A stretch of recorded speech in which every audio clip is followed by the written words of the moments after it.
जी हाँ, आपको न्यूज मिल चुकी है कि इंडिया के अंदर एक प्लेन क्रैश हुआ है जिसके अंदर सारे के सारे पैसेंजर्स मारे जाते हैं सिवाय एक को छोड़कर। वो मोजजाती तौर पर बच जाता है और बाकी सब के सब मारे जाते हैं। मजीद जो डेथ टोल है वो बढ़ता चला जा रहा है, लोगों की तादाद बढ़ती जा रही है जो मरे हैं इस क्रैश के अंदर। लेकिन कुछ अजीब किस्म की चीजें खुलकर सामने आ रही हैं और वो ये है कि जिस दिन ये क्रैश हुआ 12 जून 2025 को, उसी सेम दिन के ऊपर मिड डे न्यूज़पेपर के फ्रंट पेज के ऊपर ये चीज छपी हुई थी जिसमें अगर आप गौर करें तो यहाँ पर एक बिल्डिंग के अंदर से, और ये बिल्डिंग की शेप भी अगर आप गौर करें तो सेम वही शेप है जिस तरह का ये मेडिकल हॉस्टल था जहां पर ये जहाज जाकर गिरा है। तो आप नोट करें कि ये जहाज जो है वो बिल्डिंग के अंदर से निकल रहा है और इसके ऊपर लिखा हुआ है एयर इंडिया। एयर इंडिया ही का जहाज जो है वो क्रैश हुआ है और यहां पर लिखा है एयर इंडिया, और ये उसी दिन का सुबह का न्यूज़पेपर है। सुबह न्यूज़पेपर आता है और दोपहर को जो है ये क्रैश हो जाता है। Amid the tragedy, there is one scarcely believable story of survival.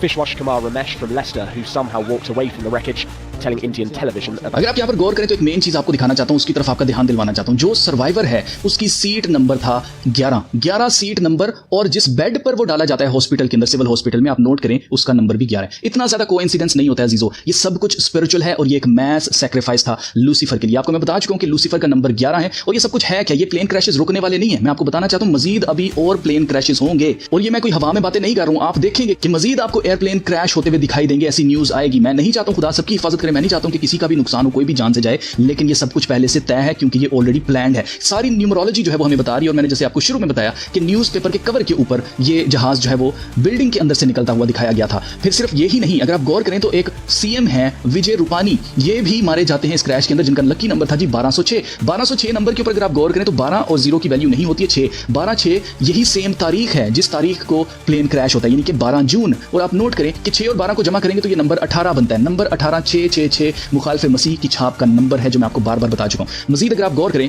तो इनकी जितनी भी गाड़ियां थी उन सारी गाड़ियों की नंबर प्लेट के ऊपर 12/6 लिखा हुआ होता था, जो कि ये अपना लकी नंबर मानते थे। लेकिन आप नोट करें कि वही सेम नंबर इनके लिए अनलकी साबित हुआ। ये सब कुछ स्पिरिचुअल है अजीजों। जो लोग न्यूमरोलॉजी के ऊपर बिलीव करते हैं वो लोग बड़ा नंबर्स के ऊपर खेलते हैं, इवन कि वो टाइम को भी देखते हैं। 1 सेकंड 1 मिनट आगे पीछे नहीं होता है। जब उन्होंने किसी दरवाजे के अंदर दाखिल होना, उससे पहले वो अगर 5 मिनट रहते हैं तो वो वेट करना शुरू कर देते हैं कि जैसे ही 5 मिनट गुजरेंगे हमारा नंबर बनेगा, तभी मैं अपना कदम अंदर रखूंगा और तभी मुझे कामयाबी मिलेगी। तो आप नोट करें कि सीएम जो है ये विजय साहब जो थे, इनका लकी नंबर ये था, और आप नोट करें उसी दिन इनकी डेथ होती है, उसी सेम डेट के ऊपर, उसी सेम नंबर पर।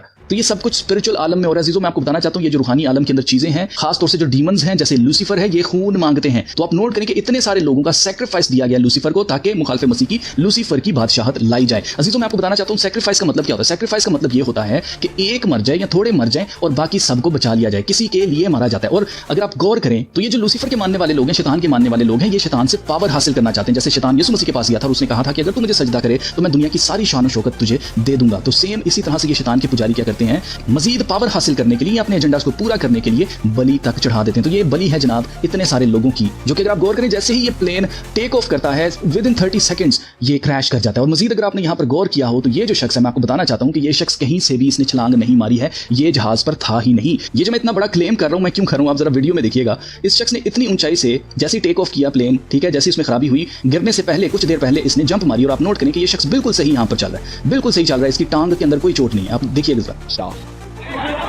Amid the tragedy, आप नोट करेंगे बिल्कुल सही चल रहा था, और साथ इसको यहाँ पर कोई बताएगा कि भाई तुझे एक्टिंग करनी है, तुझे चोटें लगी हैं, तो फिर आप देखिएगा कि आगे चलकर ये लंगड़ा कर चलेगा। और ये खुद चलकर गया है एम्बुलेंस तक, जिसका मतलब ये है कि ये शख्स एक्टिंग कर रहा था। इतना कोइंसिडेंस नहीं होता कि 11 नंबर की सीट और 11 नंबर का ही बेड मिला इसको हॉस्पिटल के अंदर। मजीद आगे चलकर मैं आपको बताता हूँ कि मैं क्यों कह रहा हूँ कि ये शख्स यहाँ पर एक्टिंग कर रहा है। there is one ये देखें यहाँ पर इससे किसी ने बात की है, उसके बाद आप देखिएगा कि ये लंगड़ा कर चलेगा। believable story of survival. ये देखा आपने? Fishwash Kumar Ramesh from Leicester, who ये somehow देखिए, walked away ये from the देखिए। wreckage, telling ठीक है, आपने नोटिस किया कि कैसे ये शख्स यहाँ पर एक्टिंग कर रहा था। ये कहीं से भी इस प्लेन के अंदर नहीं था। आप नोट कीजिए 27 साल पहले 1998 के अंदर एक प्लेन क्रैश होता है थाई के अंदर, थाई एयरवेज का प्लेन क्रैश होता है, और उसके अंदर भी एक ही सर्वाइवर था। और वो सर्वाइवर कौन था जी, पॉप स्टार था, एक एक्टर था।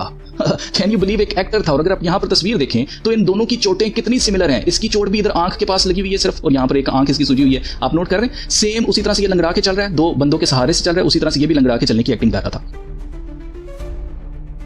मेरा कहने का मतलब ये नहीं है कि लोग मरे नहीं है, प्लेन क्रैश नहीं हुआ है। मेरा कहने का मतलब ये है कि ये शख्स कहीं से भी प्लेन के ऊपर नहीं था, इसको ऑलरेडी पता था। इसने कहा जी विद इन 30 सेकंड्स ऐसा हुआ है, और ये इमरजेंसी जो डोर है उसको खोलकर इसने जंप कर दी। आप देखिए ये कॉमन एक साइकोलॉजी है, इंसान दूसरे इंसान को जो करते देखता है वो करना शुरू कर देता है। अगर इस शख्स को पता चल गया था कि प्लेन क्रैश होने वाला है और इसने जंप की, इसने दरवाजा जाकर खोला है और इसकी सीट का नंबर 11 था, लेट्स से कि ये दरवाजे के बिल्कुल पास ही बैठा हुआ था, तो seat number 10, seat number 12, seat number 13 वाले उनको क्यों नहीं पता चला कि जनाब हमने भी जंप करना है। तो जीजो ये कोई आखिरी क्रैश नहीं है, ये मजीद क्रैशेस आगे होने हैं। ये क्यों होने हैं उसकी मेन रीजन को जरा समझ लीजिए। सबसे पहले मैं आपको दिखाना चाहता हूं कि इस साल यानी कि 2025 के शुरू से अभी तक 13 प्लेन क्रैशेस जगह जगह दुनिया में हो चुके हैं। और अगर हम 2024 की बात करें तो 2024 में तकरीबन 30 इसी तरह के प्लेन क्रैशेस हुए हैं और ये मजीद नंबर बढ़ने वाला है। क्यों मजीद ये नंबर बढ़ने वाला है उसकी मेन रीजन को समझिएगा। No pilot no problem, here's how soon self flying planes will take off. जिसका मतलब ये है कि आगे फ्यूचर में जो जहाज होंगे उसके अंदर आपको पायलट्स नजर नहीं आएंगे, यानी कि आर्टिफिशियल इंटेलिजेंस पायलट्स की जॉब लेने वाली है। और जो सिविल एविएशन है या कमर्शियल यूज के लिए जो प्लेन उड़ाए जाते हैं उसके अंदर कोई भी पायलट नहीं होगा। आप यहां पर देख सकते हैं कि ये आर्टिकल आपको बता रहा था aircraft are already here, pilot unions are preparing for battle and the FAA is playing it cool, autonomous flight is coming to civil aviation sooner than anyone thinks and it may prove to be a surprising boon for fly over country. जिसका मतलब यह है कि एक मुल्क से दूसरे मुल्क जाने के लिए अब जो आप प्लेन इस्तेमाल करेंगे उसके अंदर कोई भी पायलट नहीं होगा। बेसिकली इस तरह के क्रैशेस से ये केस बिल्ड कर रहे हैं, आपको ये बिलीव करवाना चाहते हैं कि इंसान की गलती होती है। इंसान इतना इंटेलिजेंट नहीं है ना, आर्टिफिशियल इंटेलिजेंस ज्यादा इंटेलिजेंट है तो वो सेफ है। जबकि आर्टिफिशियल इंटेलिजेंस की गवर्नेंस लगाना ये किसका प्लान है जी? वर्ल्ड इकोनॉमिक फोरम का। और अगर आप गौर करें तो ये इंडिया की न्यूज है, building India's own artificial intelligence infrastructure. जिसका मतलब यह है कि इंडिया के अंदर ऑलरेडी आर्टिफिशियल इंटेलिजेंस लगाया जा रहा है, जो कि 2027 तक प्लान है कि इंडिया के अंदर आर्टिफिशियल इंटेलिजेंस लगा दिया जाए। जिसका मतलब यह है कि बहुत सारे लोगों की नौकरियां जाने वाली हैं और उसकी जगह आर्टिफिशियल इंटेलिजेंस को नौकरियां दे दी जाएंगी। और मजीद अगर आप गौर करें कि ये जो आर्टिफिशियल इंटेलिजेंस गवर्नेंस है ये किसका प्लान? ये जनाब वर्ल्ड इकोनॉमिक फोरम का प्लान है। और जो वर्ल्ड इकोनॉमिक फोरम का प्लान है वही यूएन का प्लान है, सस्टेनेबल ड्राइविंग या सस्टेनेबल ट्रांसपोर्ट के नाम से। जो यूएन के सस्टेनेबल डेवलपमेंट गोल्स हैं उनमें से एक गोल ये भी है। और अगर आप गौर करें तो इंडिया का प्राइम मिनिस्टर नरेंद्र मोदी वो कौन है जी? वो एजेंडा कंट्रीब्यूटर है वर्ल्ड इकोनॉमिक फोरम का। जिसका मतलब ये है कि जो कुछ वर्ल्ड इकोनॉमिक फोरम का एजेंडा है उसको इंडिया के अंदर कौन पूरा करेगा? मोदी जी पूरा करेंगे। तो अगर आपको याद हो इकोनॉमिस्ट मैगजीन का ये कवर जिसमें आप देख सकते हैं कि लीश जो है कुत्ते के गले में है और वही सेम लीश एक इंसान के गले में और एक बड़े हाथ में उसको पकड़ रखा है। और आप देख सकते हैं एवरीथिंग्स अंडर कंट्रोल, यानी कि ये टोटल कंट्रोल हासिल करना चाहते हैं इंसान की जिंदगी के ऊपर। ये ड्राइवरलेस गाड़ियां, ड्राइवरलेस सारा कुछ क्यों करना चाहते हैं? जहाज ड्राइवरलेस हो जाए, हर एक चीज ऑटोनोमस क्यों करना चाहते हैं? क्यों? क्योंकि ये नहीं चाहते हैं कि जब आपको असलियत का पता चले तो आप भागें। आप भागकर पैदल अपने पांव पर कितनी दूर चले जाएंगे? आप बहुत ज्यादा दूर नहीं जा सकते, आसानी से आपको वापस पकड़कर लेके आ सकते हैं। जैसे आप अपने एक पालतू कुत्ते को रखते हैं तो आप उसको लीश डाल कर रखते हैं जब आप उसको बाहर ले जाते हैं ताकि वो कहीं भाग ना जाए। तो इसी तरह से सेम ये हमें अपने पालतू जानवर समझते हैं और ये चाहते हैं कि हम कहीं दूर भाग ना जाएं जिसको फिर ढूंढना पड़े। मजीद अगर आप गौर करें कि अकेला जो सर्वाइवर है इसकी स्टोरी क्यों बनाई, इसको क्यों बचा लिया, बाकी सारों को क्यों मार दिया, इसको क्यों ऐसे एक्टिंग करने के लिए कहा गया, तो उसकी मेन रीजन ये है अजीजों कि ये नंबर 11 को ग्लोरीफाई करना चाहते हो। मैं आपको बता चुका हूं कि नंबर 11 लूसीफर का नंबर माना जाता है एलिस्टर क्रोली के मुताबिक। तो इस वजह से इस नंबर को ग्लोरीफाई किया जा रहा है क्योंकि आगे बादशाहत भी इन्होंने मुखालिफ मसीह की शैतान की लगानी है, जिसकी वजह से इस नंबर को लकी नंबर साबित किया जा रहा है कि देखिए जी ये बंदा 11 नंबर सीट पे बैठा था ना इसलिए ये बच गया। और अगर आप गौर करें तो पहले भी एक बंदा था 1998 के अंदर जो प्लेन क्रैश हुआ था वो भी बच गया था, वो भी सेम नंबर की सीट पर बैठा था। मजीद अजीजों एक शख्स है जिसका नाम है चौधरी